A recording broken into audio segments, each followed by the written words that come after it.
You know him, you love him, you're gonna want more of him. Here he is now, it's Chattin' with Colin. Hello, everyone. It's September 23rd. It's Tuesday. I want to remind you that we're doing an event on the Branford Green, Branford Parks, Recreation, and Senior Services. We're doing a sing-along to the movie Wicked, the first movie on the green, the first sing-along on the green, and it's this Saturday starting at 6:30. I won't be there, which I'm so bummed about because I love Wicked. Little known fact, I saw Wicked on Broadway, the second preview, and the last preview. And that's the only time I've seen Wicked. So I've only seen Wicked when it was in previews on Broadway, never since it's been opened. I've been friends with a lot of the cast members and brought a lot of the cast members to Branford. I love my Elphabas and Galindas. I can't wait for you to check out the movie. I can't wait to see the videos. Sing loud, sing strong. I'll be there in spirit, but I'm going to be loving myself on the cruise. So I leave on Saturday. I'll be gone for a week, but I think we'll have an episode coming out at some point when I'm on the cruise. Okay, everyone, we have a very special guest today. We have Alex Palluzzi Jr., who was born and raised in Branford, went to St. Mary's School, like me, went to Branford High School, like me, and then Southern Connecticut State University. He worked for the town for over 50 years and was instrumental in getting the Joe Trapasso Community House built and the Walsh Sports Field project finally finished very recently. He's very involved with all the Branford parades, the Branford Festival, the Sports Hall of Fame, Education Hall of Fame, Connecticut Recreation and Parks Association. He wears many hats, many hats, and currently he's wearing two hats as the professor at Southern Connecticut State University and Albertus Magnus. I don't know. He said he was retiring. It doesn't sound like he's retiring to me. He's a proud Branford Community Foundation and Lions Club board member. And there's just so much more that we're going to be talking about. Please welcome to the show, Chattin' with Colin, Alex Palluzzi Jr. APJR. APJR 55. How are you? Colin, thank you. I'm honored to be on this show. And the thing I first noticed was your beautiful shoes today. Thank you. Can we get a wide shot? They are, yes, they're one of a kind. My best friend Kevin Gutchis designed them for me in Italy and sent them to me for my birthday a few years ago.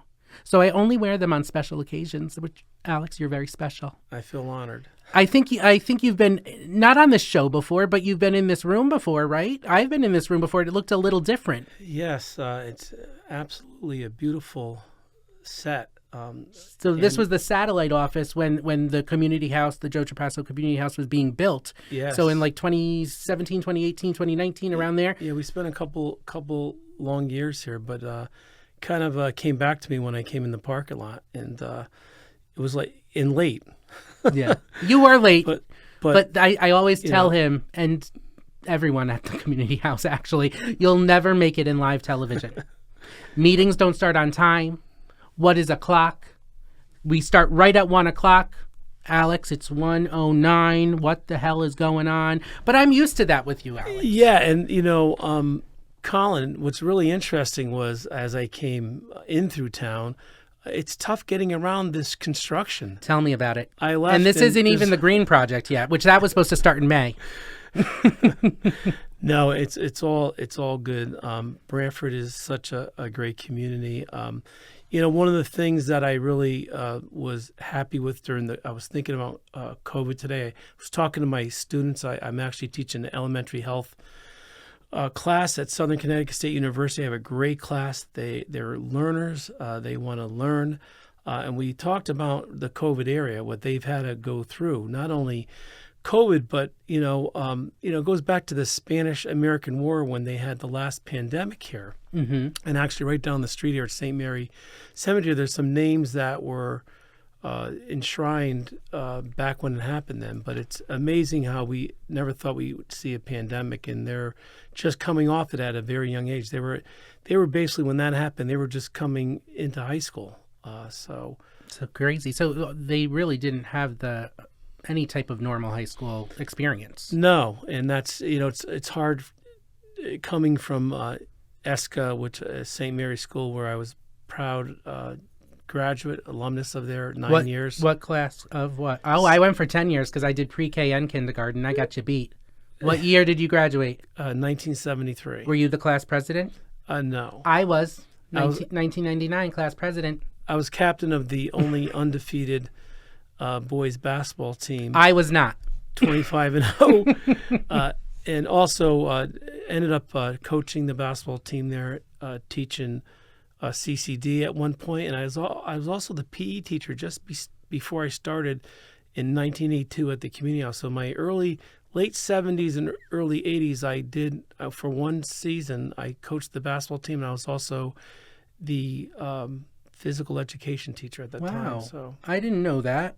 yeah. Wow, that's great. So, okay, so then you get involved in Brantford Parks and Recreation for a long time, like over 50 years. How did you first come to get involved with that department? Well, it's kind of funny because I was under the tutelage of my mentor, Joe Trapasso, and I think you might know this. Joe and I, which I'm proud of, are the only two directors of the community house until just recently, Right. of Dale Izzo becoming the first female ever in the history of the town of Brantford after 100 years. So for the first 100 years, there was 5 directors. The first 25 years, just 3. The last 50 years, the last 75 years, just Joe and myself. So Joe T. was a really tough, wonderful human being. As a boss, taught me the ropes. I kept my foot in the door.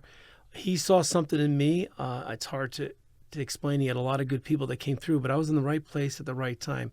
And one thing that Joe liked about me was that I always found everything had a place. And one of my first jobs was he put me on the playground with the kids.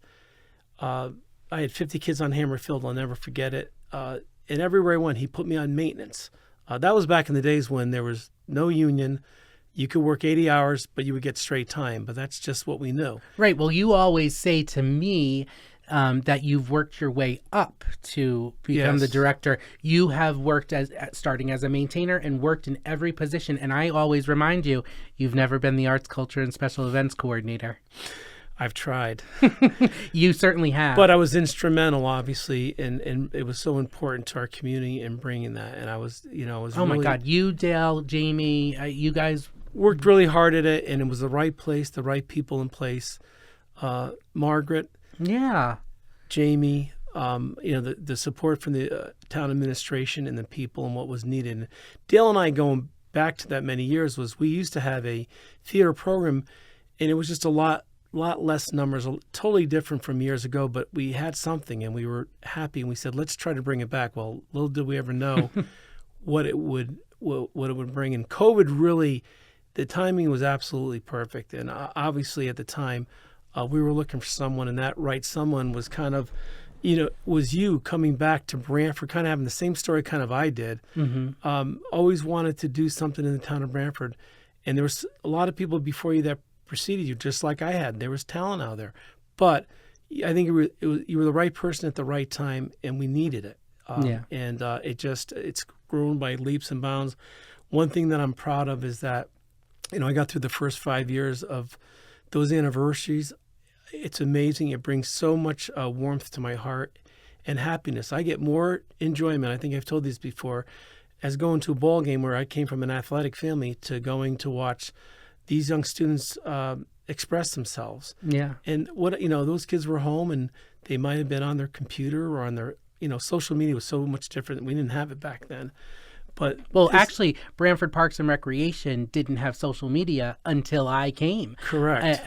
In like 2018, I think I started, just like you, working your way up. I started just doing social media and Facebook and Instagram. I think I was making like $12 an hour. Then I got up to 19 and a half hours. In February of 2020, I became the Arts, Culture, and Special Events Coordinator as part-time, permanent part-time. Right. And then it didn't even pass the first year because I think of COVID. And then the second year it did pass. So eventually I was the first hire for the town of Brantford, July 1st of 2021. Yes, and as I told you before, it was probably the most important hire in my tenure at the rec department because it was something that was really needed, and the rest is history, because after that first year, it just grew. It's very unique. And- There's not many parks and recreation departments that have such a thriving theater program. And I know you were saying students and young kids. We also do adults. Right. that is just as thriving. And they come from about 20 different communities all over the state to do it, because adult theater and musical theater is very few and far between. But we have people ranging in 16 to like 75 in these shows. It's crazy. Actually, you were in a show. You were one of the guest spellers in the 25th annual Putnam County Spelling Bee, our first adult musical at Walsh. What was that experience like? I almost became a star. Almost. But I didn't realize that a lot of times what I was really happy to see, I was able to go to a lot of the rehearsals. So like with anything else, I started from the bottom. You got to be involved in the whole process so you can see what it actually takes. And, there's a lot of things we have to work through with bureaucracy and what we have to do. But, the bottom line is what the final product is. And I saw little that we hoped it would be good. It really, it was better than I could have ever thought of. And the kudos that I still even get from today of, bringing you in and your team and some really talented people. Again, you were at the right place at the right time. I was, Joe Trapasso, you mentioned the adults. One thing that he said to me, and I really was, that was my focus. I wanted to have programs and activities for all ages of the community, from birth to seniors. Mm-hmm. And even with the arts, and what's awesome about it is that we've reached all these genres of ages throughout, and it just brings so much happiness to the people at a time when they really needed it, especially in the world that we live today. Oh my God, it's I a know. totally. We were talking about in my classroom today. It's we talk about First Amendment rights, but you know what? There's all sides to every issue, and you have to. I think all of us have to somehow try to respect each side, but not be divided. And we're so divided. And I'm a middle of the road person, and I've always tried to bring the best out of both sides. And that's kind of where I try to do the best for everyone, because everyone is important, and everyone that has something to say that brings to the table. But there's too much divisiveness, and I'm hoping that in my future here that I can help to do that in the community, however I can do that. And that age group that you said about the adults coming there, we were blown away by it. It was, everyone that goes there says to me, you don't even have to go to New York City. You can stay just in your own town of Brantford to see the talent that we had there. And it's crazy. We do it in about 20 rehearsals with everyone's crazy schedules, not having a place to rehearse consistently. And somehow it all comes together, not without a heart attack, but always I'm like, guys, Mike Martone, Paula, myself, Chris Lemieux, we don't have magic wands. This takes a lot of work and there's a lot of obstacles, but it's great because all of these other towns and communities are looking at Brantford and how we have brought so many arts programs and more concerts on the green. I think the green is the most used green in Connecticut as far as what Jamie says and things. So, and they're even looking at, there's not many towns or municipalities with an arts, culture, special events coordinator. So other towns are reaching out, asking for advice and how this has helped the community. And Brantford is such an arts driven community and sports. But I just love how well-rounded the community is and how appreciative of most things everyone is. But let's go back to your career, your 32-year career as the director of Parks and Recreation. I know you talked about the arts and Shoreline Theater Company and all of that. What are some other, like, you're most proud of things that you accomplished as the director? Yeah, one thing that I getting back to Joe just quickly, Joe, what he saw in me was someone that was going to work more than 9 to 5, number one, that would make the effort, that wouldn't worry about working on weekends or evenings. And I knew whatever I had to do. I was in 8th grade at St. Mary's School, looking out of my classroom. I'll never forget. out of the trees. Little did I know that my colleague and friend Gary Zielinski lived across the street, and his family for all these years. And you daydream, and I kept saying, boy, I'd like to have that Joe Trapasso job someday. So I kind of set to put myself in a position. There were so many other people that came before me, but what Joe saw in me was that I didn't say no to anything. If I had to mop a floor, and one job he put me on that he really liked me on was one summer I went out there and I was in charge of making sure that all the playgrounds, all the parking lots, all the cigarette butts were picked up in those, and the ball fields and around. So when you came to a ball field, we would line the field, and Alex would make sure that I took care of there every day. It was easy because once you do it every day, so he really saw that in me. I was always very big on that, and I think to a fault. I think the first time I ever went over a piece of trash was with Gary Zielinski last week, and you guys when you were coming up to do a walk, our Wednesday walkers, which is a great thing. So it's kind of like it's born in you. You try to do that. Joe always told me, and we have great parks and we have great workers. I've had a great staff. I've been blessed with a great staff and built one. I'm really proud of that. In the 32 years that I was director, I would never have been able to be successful with that. But it's the small things that make the difference. And I'll continue to say that, you'll start to notice the parks. You'll say, well, geez, boy, that's new fencing and a new playground and splash pads and all these new playgrounds we did in town. And then all of a sudden you'll notice the flower beds that the weeds are coming in or the papers are there. And most people don't really notice that, but Joe always did and I did. And it makes a big difference. When you look at the parks, you go by them and you look at them and they look that well, people for the most part will want to keep them that way. Attention to detail is critical, and you had a lot of attention to detail. Whenever we're on a walk, and that was everything. So that was maybe to a fault, but Joe taught me that. I never, I would get criticized by people. Oh, he's just like Joe T. And that was an honor that I worked for one of the greatest Parks and Rec directors in the country. And, I was just lucky enough to do that. I was in the right place at the right time. And I built our department on people that, saw the same vision. And, I've had great administrations through the whole time I was there. I've worked for more than, 7, 8 administrations.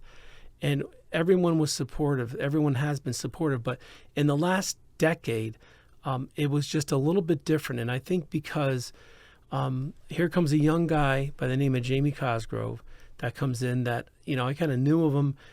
He was in some of our programs back at the community house, a quiet kid. Mm-hmm. I knew some of his other friends weren't as quiet, but, just kind of mind his own business, always kind of wondering what was in there. But I knew, when I kind of got to know him, I'm like, there's something there. There's something there that, and I saw him at some RTM meetings back, 12 years ago.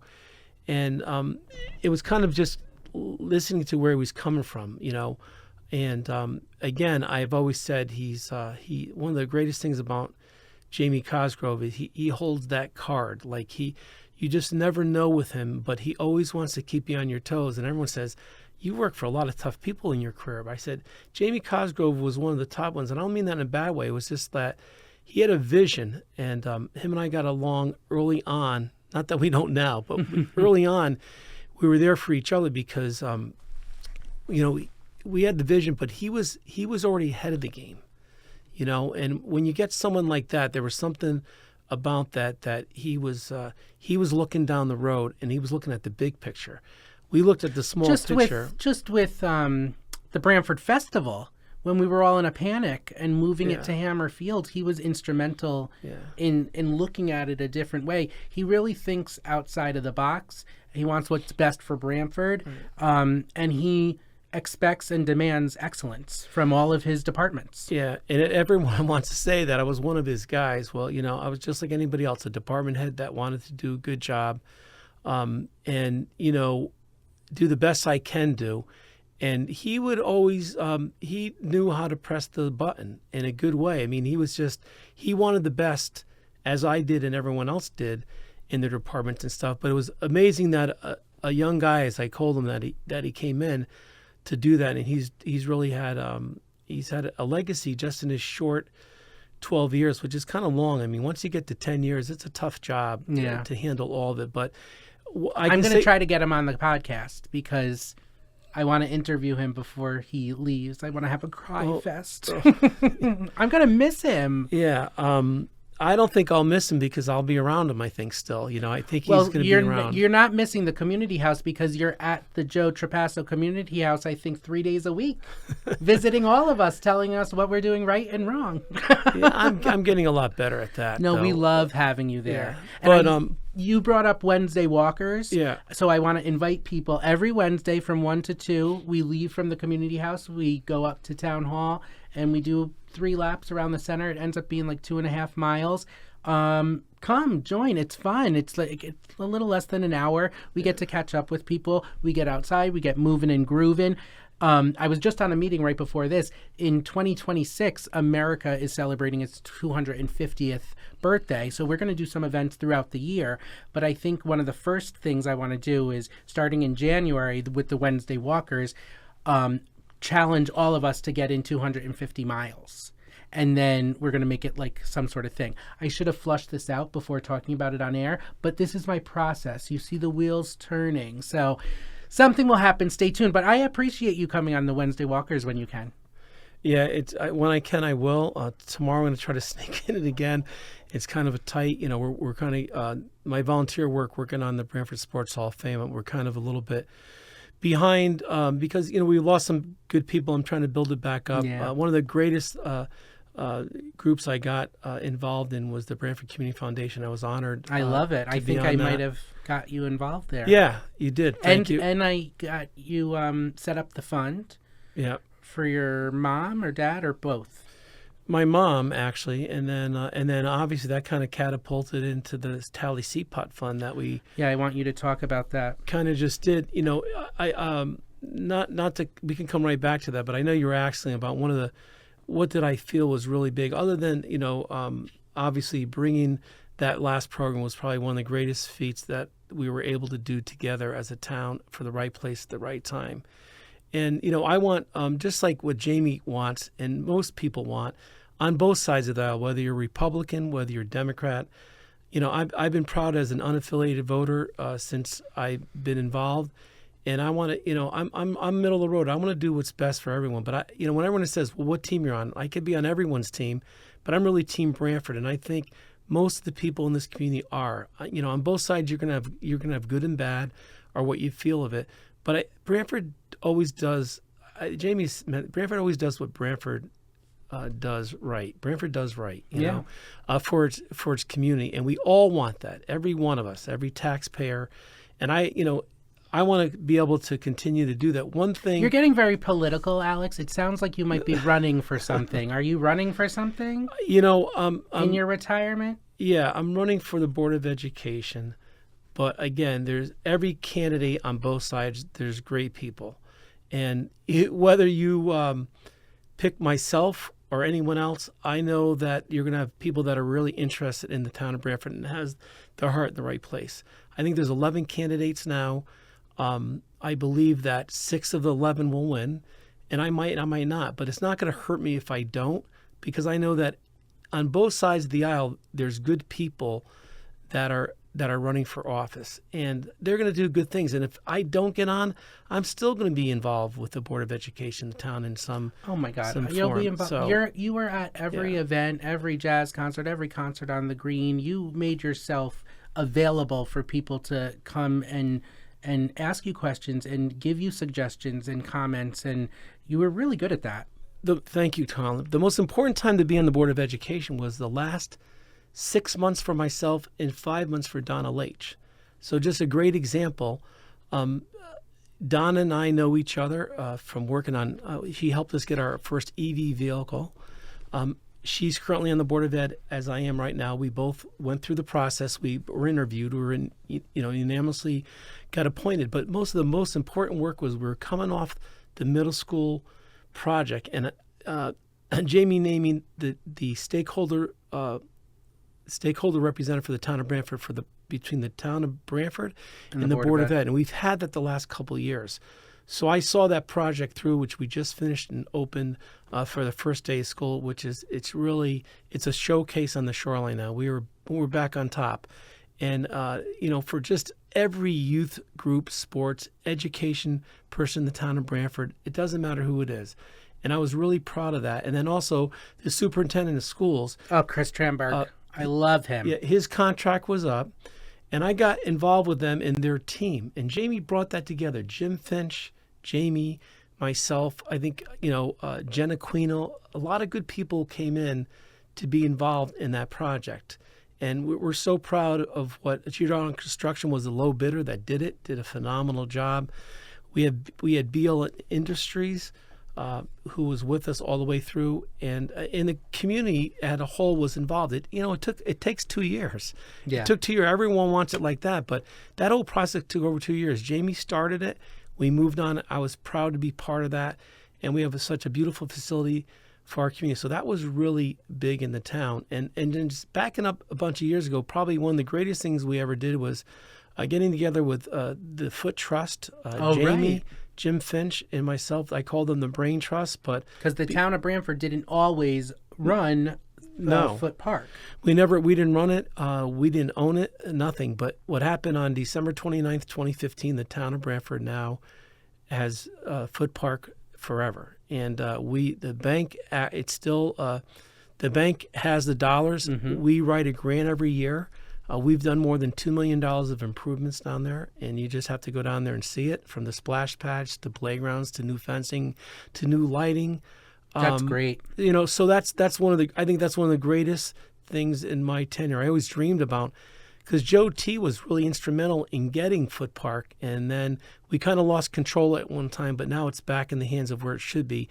The bank wanted to just manage the money. They didn't want to manage the property, and we did that professionally. So kudos to the town administration for taking that. That was one of the biggest assets one of the greatest assets we have in Brantford. We want to keep it forever, perpetual. Yeah. So you're retired. I'm going to remind you, you're retired. Yes. But you're a professor at Southern, a professor at Albertus. You drive for the Orchard House. You're a Lions Club board member. You're a Brantford Community Foundation board member. You're a Brantford Festival board member. And you're running for the Board of Ed, and I'm sure I'm missing a bunch. I'm on the Board of Ed right now. You're on, yes, but I am running. You are on, and you're possibly winning, and you are running. See, you always correct me. Thank you, Alex. But what else am I missing, and how? What next? Well, I just want to get back to the Tally Seapot event and the Community Foundation, how it drove me into that. So we had a meeting, Mr. Cosgrove, along with the superintendent of schools, and and Chris's great team. That's the other reason that I felt it was really important to be involved. And then with the beginning of school, to be involved, he built a great team there. I think it's a great team. I want to continue to see that to go forward. I'm sure it will. I want to be part of it. That's why I'm running, and I'm happy to be on it right now. And if not, I'll still be on the outskirts working with them. And that's how the Tally Seapot Fund came up. That it was in disarray.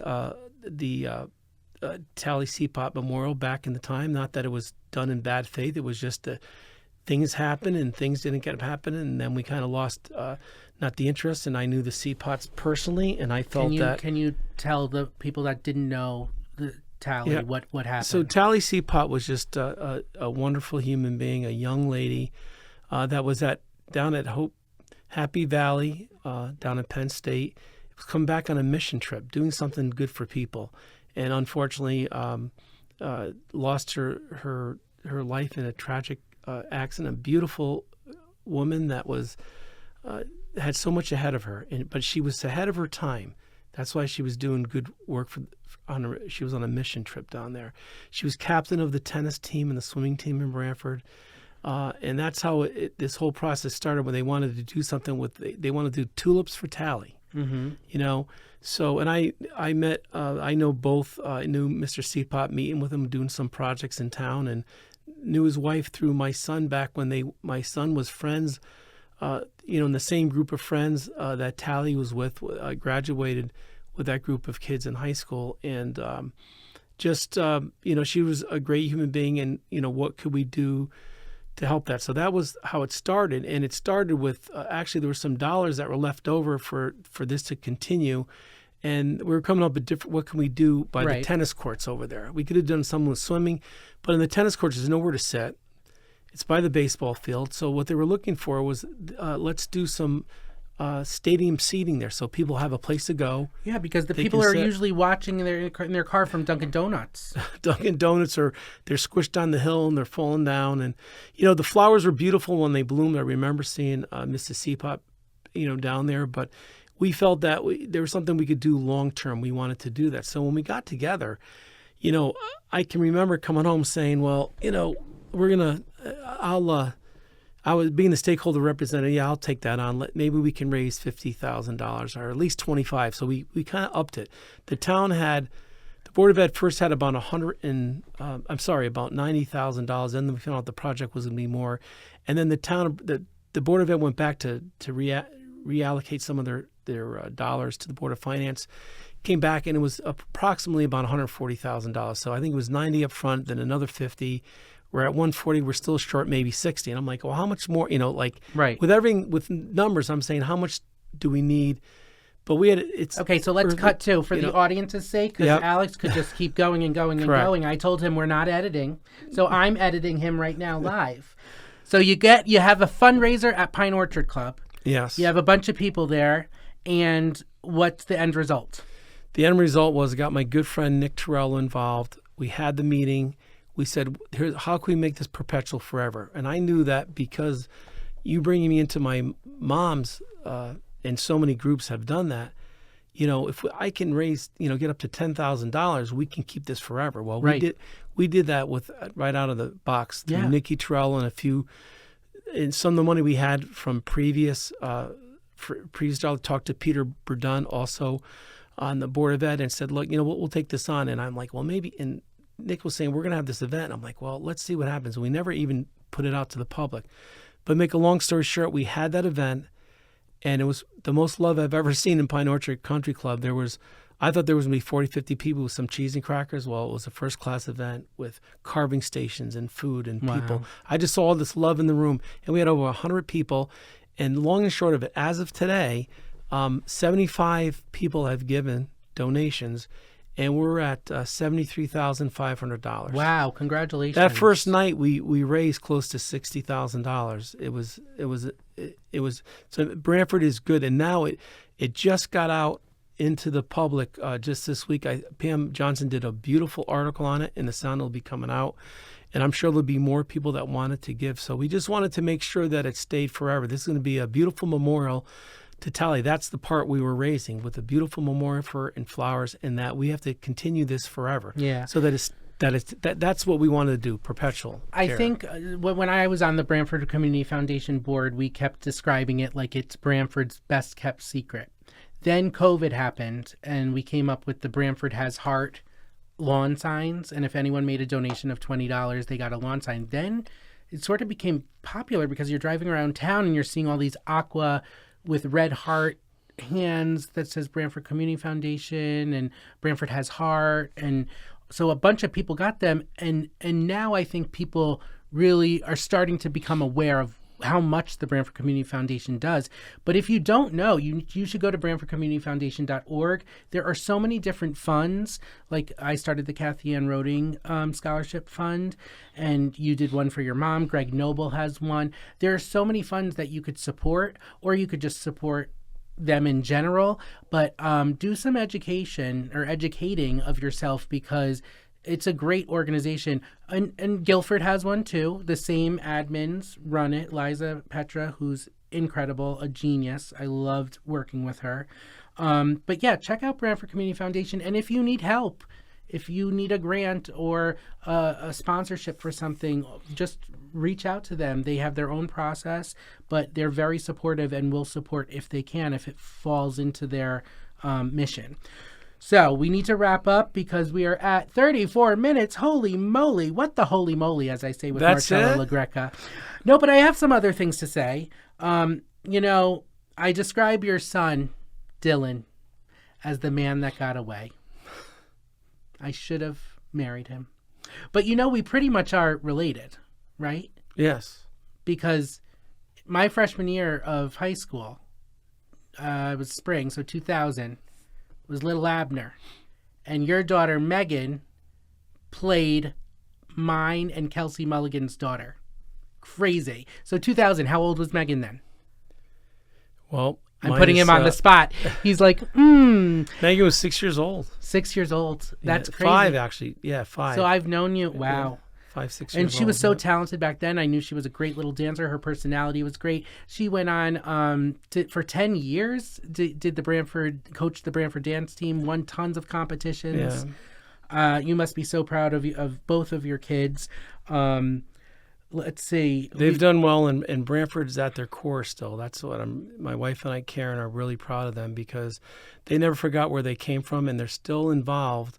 Dylan's still involved with some basketball, and Megan's still involved. She retired from dancing, but now I heard she's going to be a judge. So, it never ends for them. I think she's got it in her DNA. So, we're proud of both. And your wife, Karen, is from England, as my mom is from England. They're both from London. Is she from London? Yes, yeah. My mom is from Chelsea, which is why my sister's name is Chelsea. Where's she from? Maida Vale. Okay. Kilburn, and our first cat was named Chelsea. Wow. Megan was going to Chelsea, be. you hear that? And she's so allergic, as am I. She's actually itching in hives right now. Megan was going to be a Chelsea, but she looked like a Megan. So that's incredible. Yeah, so. I love that. I will definitely vote for you, Alex, for Board of Education, as long as you promise me we're getting a community theater. I knew that was going to come next. Yes. Well, actually, when Jamie Cosgrove comes on, because we're not a political podcast, but now I want Jamie on. Jeff, come on. Josh, come on. I'm not political, but whoever could promise a community theater, actually, can't tell this on air, but right after the show, I'll let you know some news. Shoreline Theater Company's getting an award. Very nice. Yes, you might know about it a little bit, but I'll tell you, and you'll find out soon. I do love your quote that's on the community house wall, be the best you can be.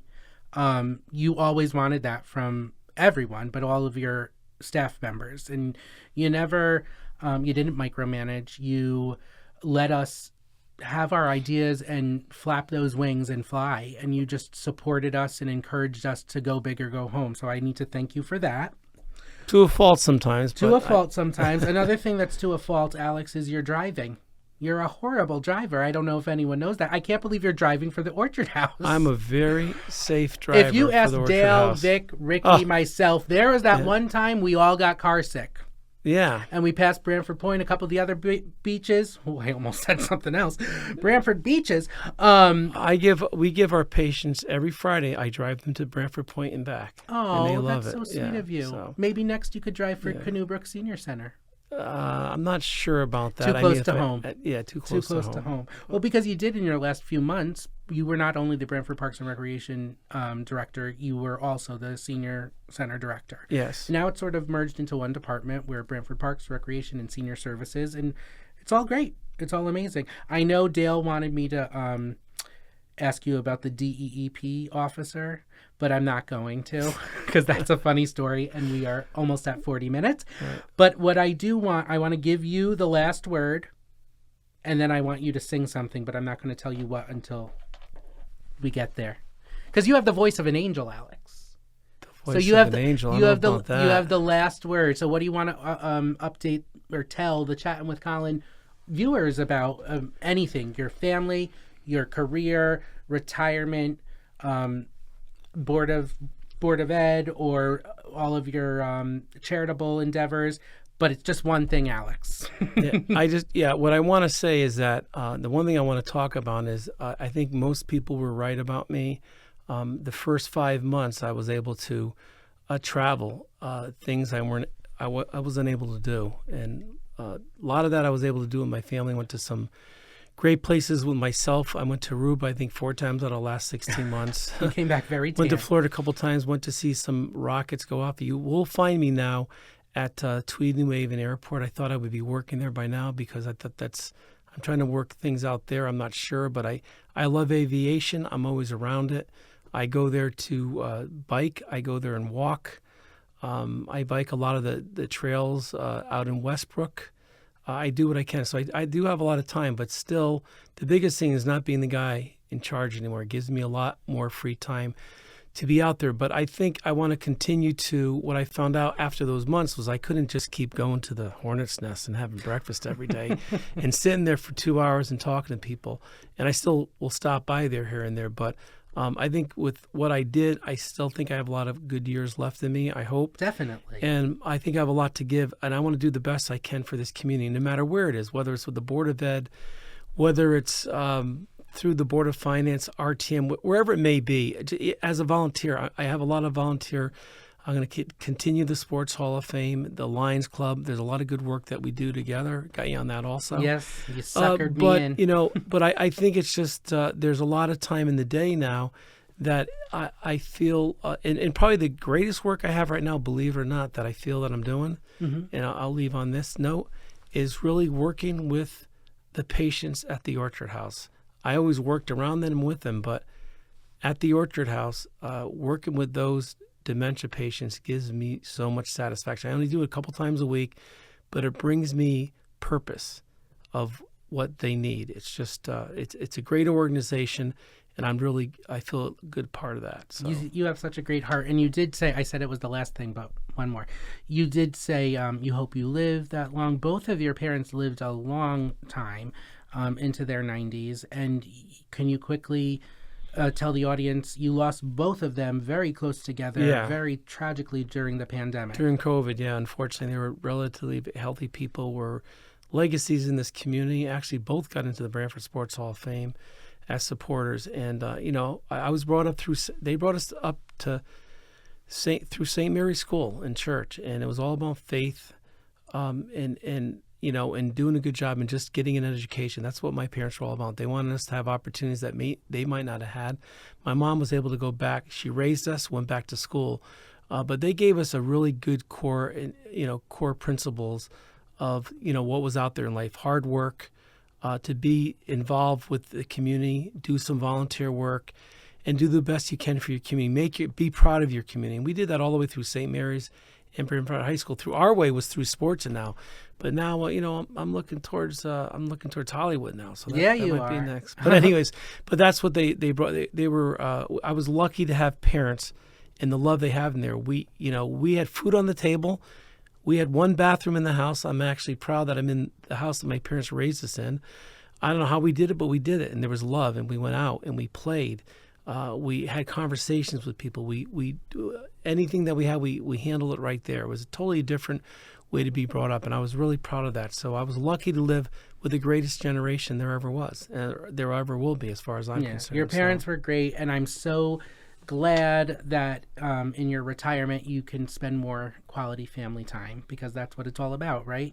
And I need to thank you for your mentorship and friendship. You're really incredible, and I can't wait to see what's in your future. And I know you were a Southern boy, but I need to hear the Yale fight song. Oh, I thought about that. Actually, you know what I am now? I'm also a Falcon. I'm called a high five Falcon, but Billy Niskovich might know that better than I do. He's the dean over there of the business school. Okay, but you used to sing this song. Yes, I did, so I'll come back to that. So. Okay. I can kind of do that, I guess, right? We don't need to pay for the rights here on Chattin' with Colin. Eli, bow, wow, wow. Eli, Yale. Oh my God. That wasn't a bad first take. It wasn't. And I told you we don't edit, and that's great. I mean, Vic, Dale, we had such a functional dysfunction office, but we, like Tourette style, would just start singing that. And we had a couple of other things we'd blurt out. Everyone said, do you ever watch Amy Poehler in Parks and Rec? I said, all my students did. That was part of their assignments with me when I was back in school. I've never seen it. But we could have made a better one than they could have done. Oh, for sure. Well, that's what I'm doing now with Chattin' with Colin. I'm like, we could have done that. So, I'm just really honored that I was able to come on the show. Well, thank you. And I have one question for you, and then I'll let you end it. Colin, let me ask you this.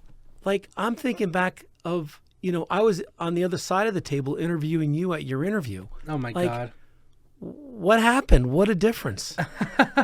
Well, at the interview... You're a star today.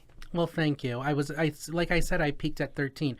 my interview for the town, I'm not going to get too much into it, but it was at like 3:30. I had ran from setting up a concert at the Green to get the interview. It's during COVID. We're in conference room B. It's about 78 degrees in the room. We're all in masks. I'm sweating because I was just doing the setting up at the Green. It was supposed to be at 3:30, but I got there to the community house at 3:15 where I work. I worked there at the time and to calm down and to have 15 minutes. But someone there saw me and said, "Oh, can you come in early? We want to get this over with." And it wasn't you or Dale. So But anyways, But you guys wanted me to be like, yes, I helped raise over $100,000 for the Brantford Community Foundation. Yes, I did this, that, everything else. I don't like tooting my own horn. we wanted you to be Colin Shan, what you are today. Well, thank you. Well, I'm glad I got the job, but it wasn't the best interview. Hey, one more time, all right, for our fans out there. Bulldog, bulldog, bow, wow, wow, Eli, yell. On that note, Thank you, Colin. I was honored, and thank you so much to be on your show. thank you for joining Chatting with Colin, Alex Palluzzi, and thank you for watching. I'm sure the next guest is going to be just someone as special. Have a great day, and we'll see you on the next episode. Bye. You know him, you love him, you're gonna want more of him. Here he is now, it's Chatting with Colin.